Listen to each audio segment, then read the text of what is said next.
So very quickly, let me introduce Daryl. Daryl Qilin Yam is a writer, editor, and arts organizer from Singapore. He's the author of the novella Shanti Shanti Shanti, shortlisted for the 2022 Singapore Literature Prize, and the novel Lovelier, Lonelier, which we're celebrating tonight, the Singapore nominee for the 2023 International Dublin Literary Award. And please join me in welcoming Daryl.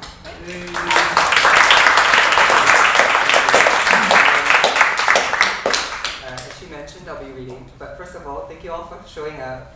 It's still kind of crazy to me that this is happening, but thank you nonetheless. Maybe in 60 minutes I'll finally be convinced this isn't a dream, or like the eve of a snowstorm. But anyway, thank you for coming. I like to read, for those of you, you have to tolerate me reading this for a third time. I like reading, the part that I like to read from this book is in the very middle of the book. The book is about a lot of things, but one of those things is about a marriage between two people. And this is not a spoiler, who eventually kind of separate from one another. And I like this bit in the middle because it's kind of a very sweet spot in the middle of their marriage. And of course, it takes place right after a fight. And for some additional context, the couple in question is Jing. She's a journalist, daughter of a performance artist. And then she's married to Isaac, a very handsome middle-class actor. And there is a Christina, this southern point in Spain, where they're there to celebrate the wedding of their friend Mateo and his husband Daniel. So anyway, the terrace of the Hotel Solimar was a strange place to be at this time of day. It felt like being in an aquarium, a tank full of light, as he and his wife sat at a table. It felt like a shelter from the mercurial darkness, the night languishing in its own tumult on the other side of a glass barrier. The beach and the boardwalk and the palm trees all appearing to howl. He could only imagine how a bonfire would look like now, there on the beach. He wished he could feel the heat of the inferno as he said, "I'm sorry." Jing's voice sounded distant again. "For what?" she asked. "For doing that," he said. I knew what I was doing. Jing ran a finger over her mouth. "That's okay," she said, which surprised him. She said it was bound to happen sooner or later. She said it was a mystery, really, how they had managed to spend their lives so far not mentioning their friend Tori even once. Not even when they were in Barcelona last year, and they had spent that whole week together, 5 of them in that apartment. Everyone acted like nothing had happened back in '96. Jing shifted initially. "I wonder if you've also noticed," she added, "that Mateo's been a little on edge the whole time." Isaac sighed. "Because he hates me, no?" Jing smiled. "No, she said. Don't flatter yourself." She then paused and told him what they had talked about the night before, here in the terrace away from the San Juan festivities. Mateo told her that he had been caught in 11M that year, in the Madrid bombings in March. He was awake at the time and in Madrid as well, for reasons he hadn't disclosed to her.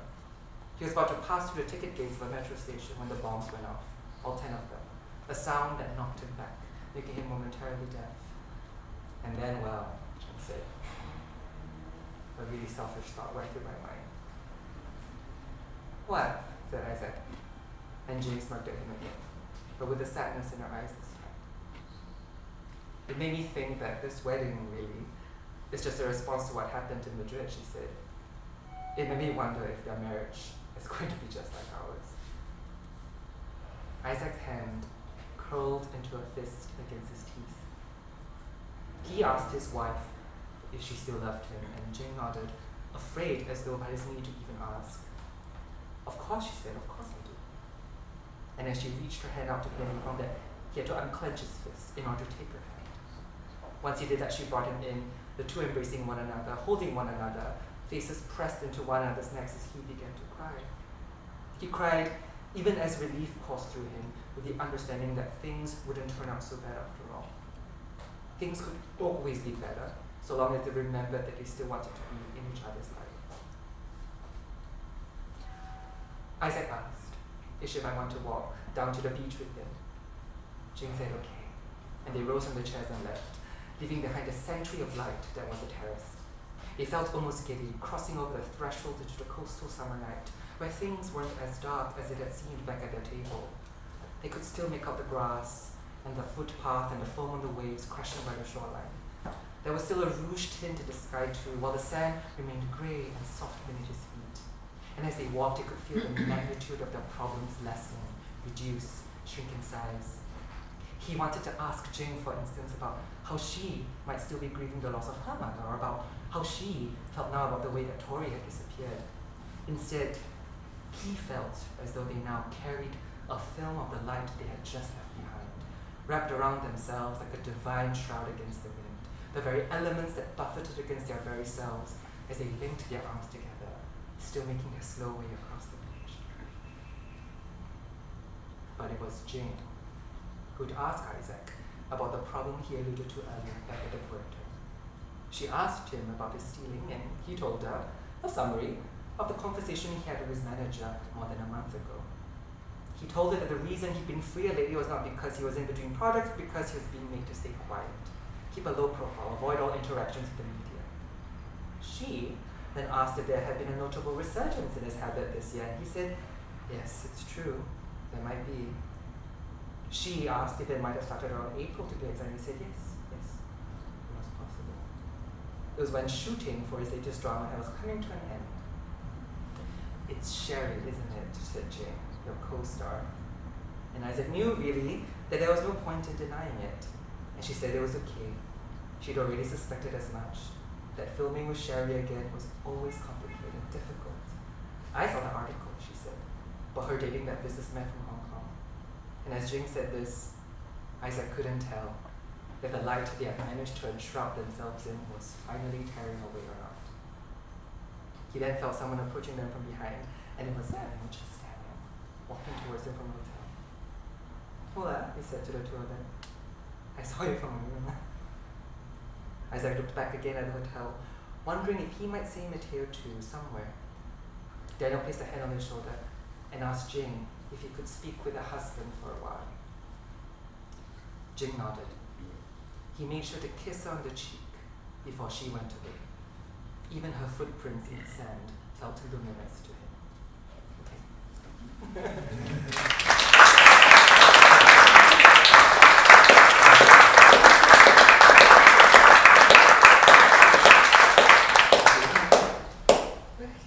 Thanks for the reading, Daryl.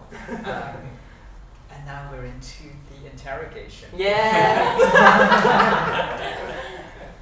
So thanks everyone for being here, and thank you again to Singapore Unbound for organising, and to Katie Freeman for sharing this wonderful space with us.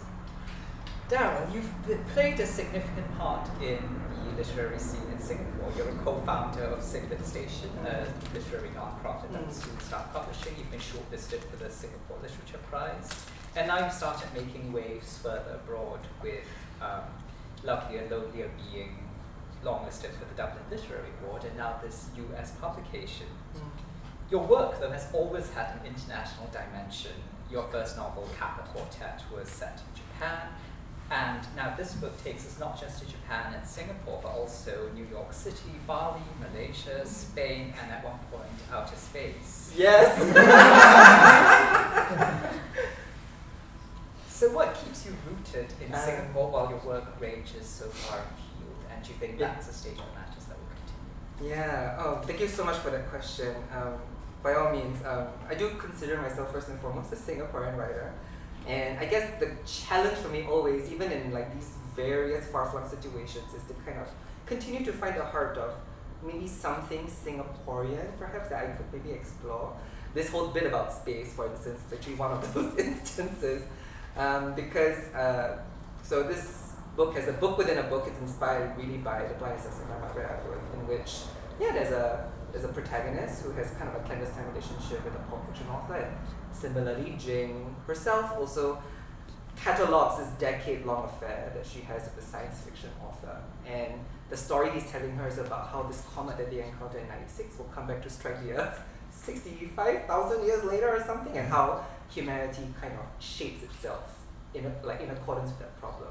And of course, the focus of how humanity shapes itself according to that problem is on board this space station called the USS Lubin, which is a very Singaporean enterprise. And one thing that kept me going throughout this entire science fiction story was this comment that Lee Hsien Loong, I think, made when Singapore turned 40, some National Day, and I'm just paraphrasing here, but he said, if the Singapore of today looks anything at all similar to Singapore that we see 10 years later, that means we have failed. We have failed as a city. And something else extremely gloomy, but yeah, he was just really fixated on this idea of progress, relentless progress that I too was really entranced by. And I allowed that kind of idea to kind of almost trickle down into the ways in which my characters also kind of insist on kind of living their lives and moving with the pace of time, even though there are so many unresolved problems in the past that they refuse to kind of encounter until it's too late and bites them back in the ass. So yeah, that's one way in which in spite of the internationalness, I guess, this is the way in which I kind of hold on to my Singaporeanness as well. Yeah, so I don't know if that really answers the question. I mean, there's something very subversive about the Singapore 65,000 years in the future, indeed being different to what Lee Hsien Loong would probably be pleased with, even though humanity has been wiped out. Totally. And the only human presence in Singapore at that time is a Malaysian ghost. Yes. It's amazing. Alien, yeah. Oh, and yes. Yeah, and an alien. An alien animal. So, at one point, an artist, Deepika, asked Jing, does being Singaporean mean anything to you? And in the novel, Jing is at a loss for words. Yes. But as her creator, what's your answer? Allow me to paraphrase another fight I overheard. There's this couple that I know, and they're kind of located also between places, and they said, look at how careful I am. They said that one of the biggest fights has to do with the nature of the Singapore passport. One of them would do anything to lose it, and the other would do anything to hold on to it. I think I'm more of the latter. I think there's just something about it that, I don't know, actually, to go back a bit further, when I spent my exchange at Tokyo University, having the time of my life, a total blast in a country that I loved, but I also kind of knew I'd never love me back. And even when I was super in the present, vacationing and everything, I felt almost something, I felt something really almost physical, like an umbilical cord, and it was yanking me back to Singapore. And it was also telling me, like, you can't run away. No matter how far you are away, there will always be your home, and you can't run away from that fact. And in a way, like, kind of realizing that, however irrational it is, did propel some good things in my life. Like, it prompted me to come up to my parents the following year, because I told them, like, when I graduate, I'm coming back, I'm only dating men. And I don't know about you, but I think I like those men to be a part of this family. So, you have 6 months to reckon with this. Because it was during my Christmas break, when I came up to them. I was like, you have 6 months to deal with this. And sure enough, they went on the program, so in a way, holding on to this idea that, yes, Singapore is my home has kind of made some nice progress on that front. So, yeah. It's good that you've got a novelist's sense of pacing. And then. I am anything if not a relentless organizer, which is my day job. So, yeah. Yeah. There you go. Yes. Hence the structure of Lovelier, Yeah. Which is intense. It is very intense. I always knew from the start that this book would be divided into 3 parts. I knew that in my mind that I had this constellation of places that I wanted to situate my story in. And so it's set in 3 parts. One set in Kyoto 96, Isla Cristina 2004, and then Singapore in 2015, mainly because I did want to explore kind of 3 moments of reckoning for my characters. I chose Kyoto 96 because it was going to be a year after the COVID earthquake. And I chose the summer of 2004 in Spain because I was very fascinated with this period of time in which you could say it was bookended by the Madrid bombings on one hand and then the legalization of same-sex marriage on the other. And I was like, what? What even, right? And of course, Singapore 2015 was because it's G50. Wait, for those who don't understand, it's 50 years after our independence from Malaysia. So just again, reckoning with this idea of separation, but also like celebration over the separation. So yeah, I just wanted to really, I had to organize those parts and then that was already the structure I had in mind. And then, like I said earlier, there is a book within a book. And within a book, not only are you following this affair, you're also following this story that's scattered across millennia. So I consider myself an octopus, but usually like when I'm operating as an octopus, like I have like maybe 2 tentacles or one thing, then another 2 I can spare. But when it came to this book, all 8 tentacles are yeah, but yeah, I really can't imagine another time in which I could have written this other than my late 20s when my brain was still like. Yeah. Right. A certain proportion of the room has given up hope. So there are these 3 time periods that give it a spine, but we also go back and forth in time and space. We're at different locations. There are flashbacks, there are flash forwards. Yes. Your first novel, Kappa Quartet, also had multiple intersecting perspectives. Your novella, Shanti, Shanti, Shanti, has a series of vignettes about unrelated people united by a freak event to snowstorm in Singapore. Yes. What is it that draws you to this fragmentary mode of storytelling? I'm very much a reader first, writer second, and I read a lot of formative texts, to be honest, in my youth. And one of them was maybe, let's say, David Has the Blue Moon, right? That play is beautiful. It's like a daisy chain, right? It's just like, imagine it first seeing A and B, and then B and C, then C, and then go and so forth until the final character meets the character A. And I was always, even as a reader, so enthralled by these kinds of little narrative structures that writers could create to kind of create their own little universe, but also the kind of logic of human experience. That always fascinated me. And so, yeah, I think as a writer myself, you know, some people, I think maybe most writers would say that they are story first, plot second. But for me, I've always been fascinated with the arrangement of things and how like people and their stories kind of fit themselves into these arrangements, which could itself maybe be a commentary on how we do live our lives according to certain kind of narrative trajectories as well. So yeah, I've always been very fascinated with these kinds of freakish little structures. Yeah. Structure first, possibly the Singaporean in you. Yeah, but at the same time, like you mentioned earlier, you know, like time is fragmented, right? And so for me, what I was really interested in also pursuing in this book was also kind of looking at perhaps love, for instance, and how love could be the organizing principle through which we filter our experience. Love and desire and its circuitous roots across time and space, right? And it was a challenge, of course, but I always found that to be one of the most powerful ways in which scenes could connect. And I like to also think of it almost like there are some scenes in the book where multiple timelines exist simultaneously.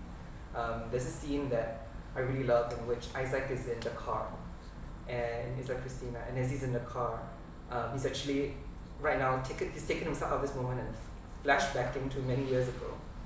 And there are moments when he's in that past, and then there are moments of the present that kind of vibrate into the past as well. And I was very interested again also in that kind of simultaneity of experience and how you could be connected, not necessarily again through time, but maybe through a thread of emotion, a kind of, this is a very inelegant metaphor, a lasagna of pain, you know, one bite, many layers. And then all the noodles come together at once, so, again, sorry. Yeah. I'm still recovering from this. And I like the idea of love as an organizing principle, but as your title reminds us, the flip side of love is loneliness. And although we move willfully across time and space and there's a certain frenetic motion to it, there's also a stillness and interiority that grounds the story. Yeah. And early on, one of your characters, Tori, says, loneliness is normal for me. It is a completely normal part of my life. But actually, a number of your characters, you could imagine saying those words because they're also intensely isolated. Yeah. And we saw in the passage you read, even when you're with someone, you're still desperately lonely. Yes. Why is it so hard for these characters to make a connection? Are we just lonely? When I wrote my first book, maybe this is just a thing that young people, I was like 24, I wrote that book with the mindset, fully convinced that I will never find love in this life. I don't know how that happened, but I was truly in that mindset. And I don't know, maybe it's just a byproduct of being queer and being relentlessly bullied for 12 years in school. It's just something that has always bedeviled me. And I'm not surprised to see it kind of leak into my characters as well. Because, while I wrote that first book with that mindset, the second book was interesting because I did find love. And because I took, 4 years to write this, I've been through several relationships and situations. And I almost found myself on the flip side of that problem, which was, what does it mean to live with a surfeit of love and to see it constantly fail? And I don't know, maybe I'm just that way, but it's just been something that has always preoccupied me. Which is why, for those of you, I don't know how any of you might read this, but my novella Shanti was Shanti was the most hopeful book for me because it is about 12 random people connected by a single event. And to me, that gave me a lot of heart, And sometimes when I think about the characters in Kata, my first book, that book that was born out of loneliness, I also think, well, yeah, sure, they're all lonely in their own ways, but having their stories side by side kind of gives them a warmth too. And there's something also, almost as an extension of maybe the authorial largesse that I am always accused of being very generous with, in which having the stories side by side, there's a warmth there too. And so even though they are lonely, maybe being in company with one another kind of makes the loneliness a bit more bearable. Right, because your books constantly remind us that even when we're isolated, we are in a world that unites us. Yes. Right, a snowstorm happens that everyone participates in, a comet passes overhead that we all see. So there will be some kind of bigger event that will pull humanity together before we go back to being fragmented. Yeah, and again, I'm not, as depressing as all of this sounds, I'm also not necessarily cynical at heart. I'm a bit of a hopeful romantic as well. And book saved my life. The lowest point of my bullying, 15, no friends. I went to Kinokuniya. I went to the bookstore, and I was like, I'm gonna finally start reading literature. Because I was a kid. I was reading fantasy, and I grew up reading Enid Blyton, not the Hardy Boys, the fairy tales. I remember starting at A. That's how methodical I was. Then being confronted with Atwood. I was like, who is this woman? At the age of 15, and I read Cat's Eye. A bold move for someone whose surname is at the end of the alphabet.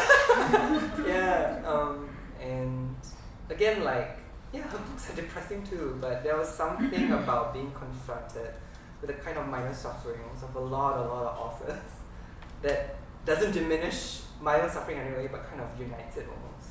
And again, there's company to be found, and that was really, really hard to me. And you think of yourself as writing for the person who now is looking for consolation in literature. Is that something that crosses your mind? It's a big question. Well, yes, books were a source of salvation for me. But I do like to think, when I write, I do write primarily for me, and I'm selfish that way. I'm selfish that way. But of course, if the book can touch someone else, all the more better, right? And this book is, this crazy book has elicited a few emails from people, really intense emails, and every time I get them, I get reminded again, there is also more to life than myself. That other people also turn to books for the same thing that I turn to books too. So that's extremely heartening. That's extremely heartening. So yes. One of your characters, an author, says that what gives a novel meaning is, quote, your character must always wish that there was something they could change, something they could do better, if they were granted the ability to turn back time. Yes. Does that in any way represent your own view about writing? Well,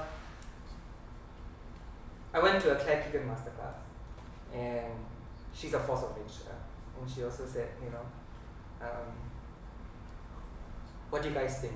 At the end of your stories, do your characters wish they could turn back time and do everything differently? Do they? And I was like, yes. And she goes, but they don't. And that has always remained with me. We could always wish to do better. But do we? I too wish Claire Keegan would casually murder me like that. Yeah, but I remember, again, there is a part of this, this is part of the optimistic side of me that's also a bit naive. Honestly, I am naive.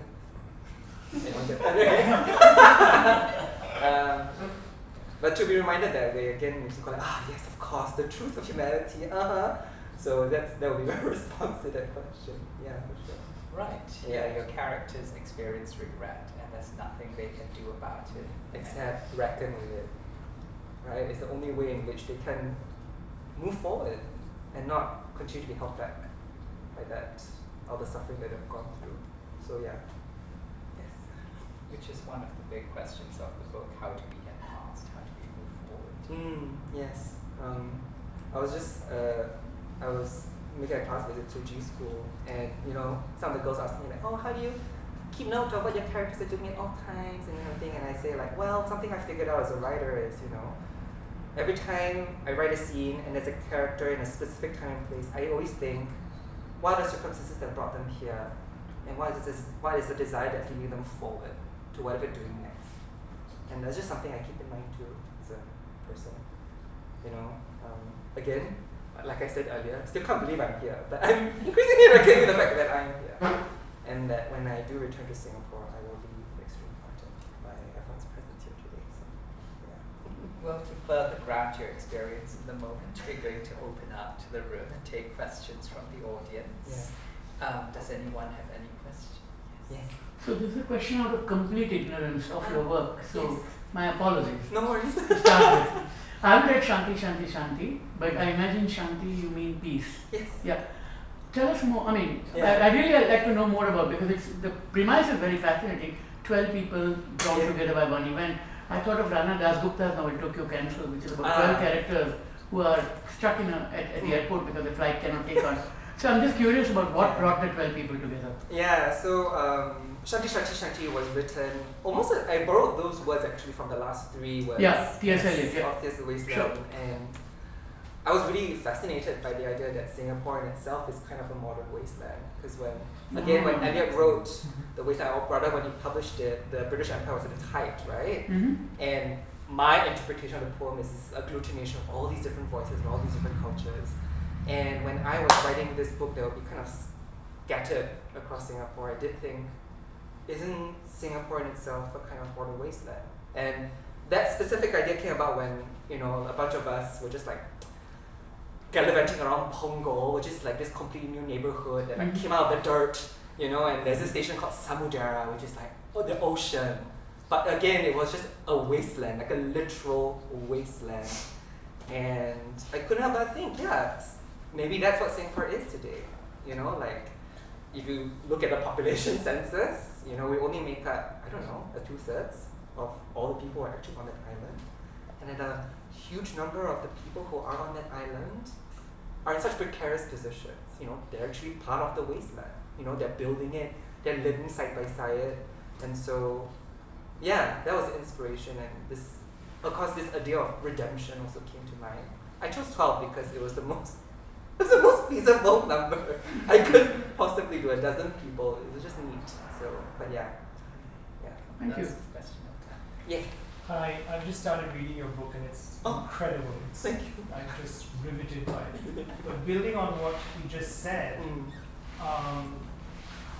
I'm curious about the position of T.S. Eliot in post-colonial writing. And I'm coming from a place where I make movies. I've adapted 2 books quite accidentally. Both are deeply kind of influenced by Eliot's writing. The one I've just finished actually ends with Shanti, Shanti, Shanti. So, it's just many worlds kind of converging, but I'm from Bombay, I'm an Indian filmmaker living here, but I was curious about how do you see Eliot in the context of post-colonial writing?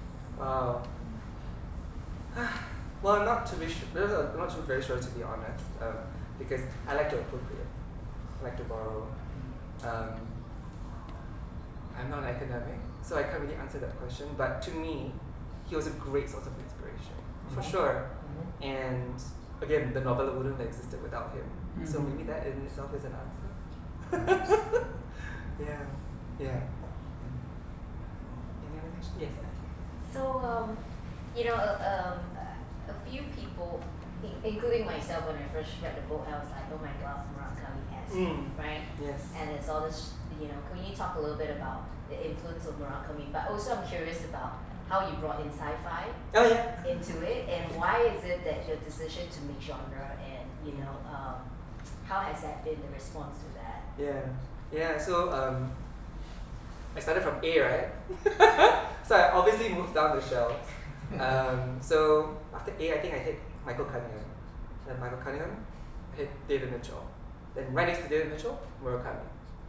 And obviously, when I read it, struck, right, by the imagination, the loneliness of his characters, the urban malaise, and also the fantastical situations. I couldn't stop reading him.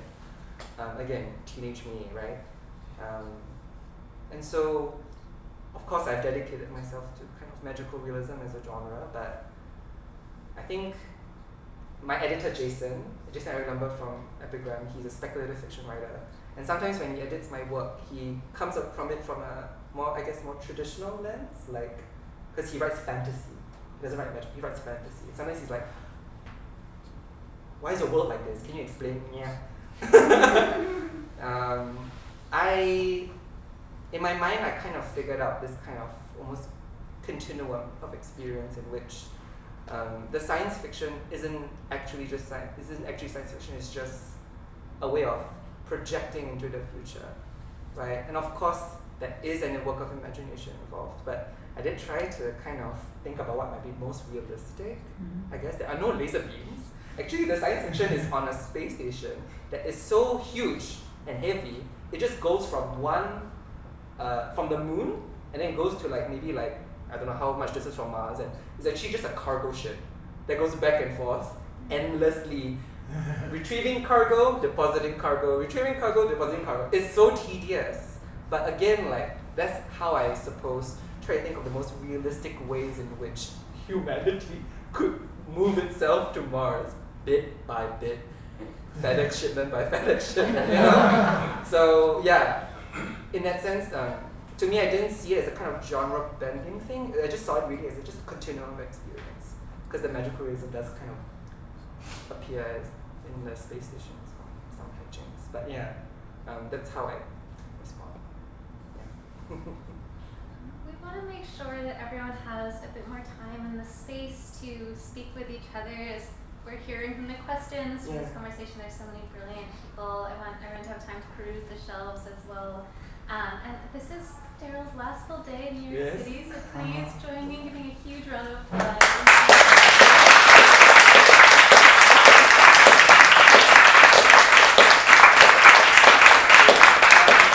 But also, round of applause also to the Gaudy Boy team.